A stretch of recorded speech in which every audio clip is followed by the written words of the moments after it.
Today's Monday, September 8, 2014, the 251st day of the year. There are 114 days remaining until the end of 2014. On this day in 1930, 3M of Minnesota begins marketing Scotch brand transparent tape. 3M, formerly known as Minnesota Mining and Manufacturing Company, initially markets the product as a cellophane-based substitute for messier, more cumbersome water-based sealers. 3M has success with a self-sealing masking tape product and hopes to follow up with a pressure-sensitive adhesive tape that has a wide variety of household and business applications. The inventor of pressure-sensitive adhesive in 1845 is the surgeon Dr. Horace Day. You hardly ever meet anyone named Horace nowadays, but there are still plenty of people surnamed Day. There's Doris Day, Morris Day, Lorraine Day, who scandalized and then married Brooklyn Dodgers and later New York Giants manager Leo the Lip DeRocher.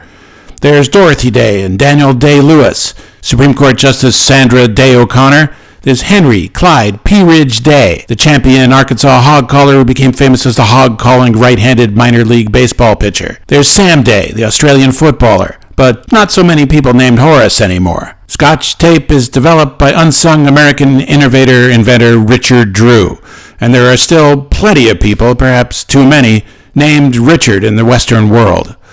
Drew joins the Minnesota Mining and Manufacturing Company in 1920 and invents masking tape as a technical solution to the problem of separating two tones of the automobile paint jobs growing in popularity during the 20s.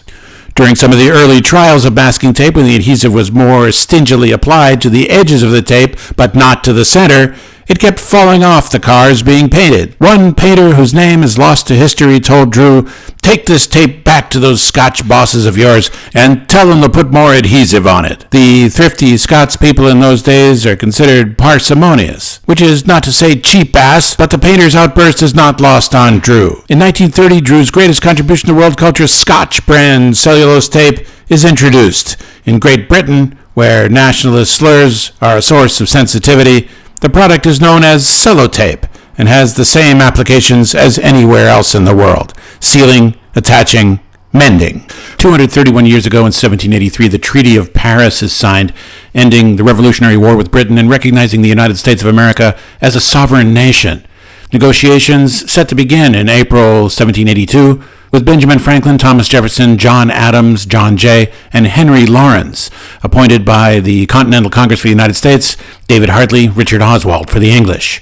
Jefferson misses the boat, being unable to get to Philadelphia on time, something to do with the difficulties managing all the many children he's sired, among God knows how many women, who live on his justly renowned Virginia plantation, Monticello. Small wonder he's loath to pull himself away. After more than a year, the British agreed to recognize the United States as a free and independent nation. American fishermen are granted access to the rich fisheries of the Grand Banks off the coast of Newfoundland and other traditional Canadian fisheries. The British cede to the United States all territory between the Allegheny Mountains in the east and the Mississippi River in the west, essentially from eastern Pennsylvania through the Ohio Valley west to Missouri. Franklin tries to get the Brits to cede all of the province of Quebec, essentially all of eastern Canada, to the United States, and initially the British go for it, but quickly come to their senses. The process might have taken far less time, but the indefatigable Franklin, inexplicably popular with French ladies, is occupied before noon each day, after 2 p.m. on Mondays, Wednesdays, and Fridays, and of course, most evenings. Although the final treaty is signed September 3, 1783, it isn't ratified by the Continental Congress until January 14,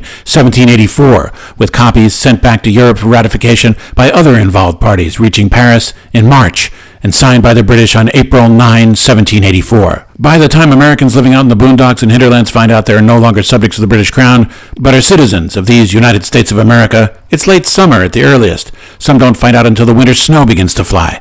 More than 2.5 years have passed since the peace process began. Everyone's exhausted. No one is particularly satisfied, except Franklin, who's more than pleased to continue on as American ambassador to France, where he's remembered as most instrumental in nurturing warm and mutually beneficial Franco-American relations. American novelist, poet, environmental activist Wendell Berry writes, "The great enemy of freedom is the alignment of political power with wealth. This alignment destroys the Commonwealth, that is, the natural wealth of localities, and so destroys democracy, of which the Commonwealth is the foundation and practical means." From Rutland, Vermont, this is Richard Alcott speaking.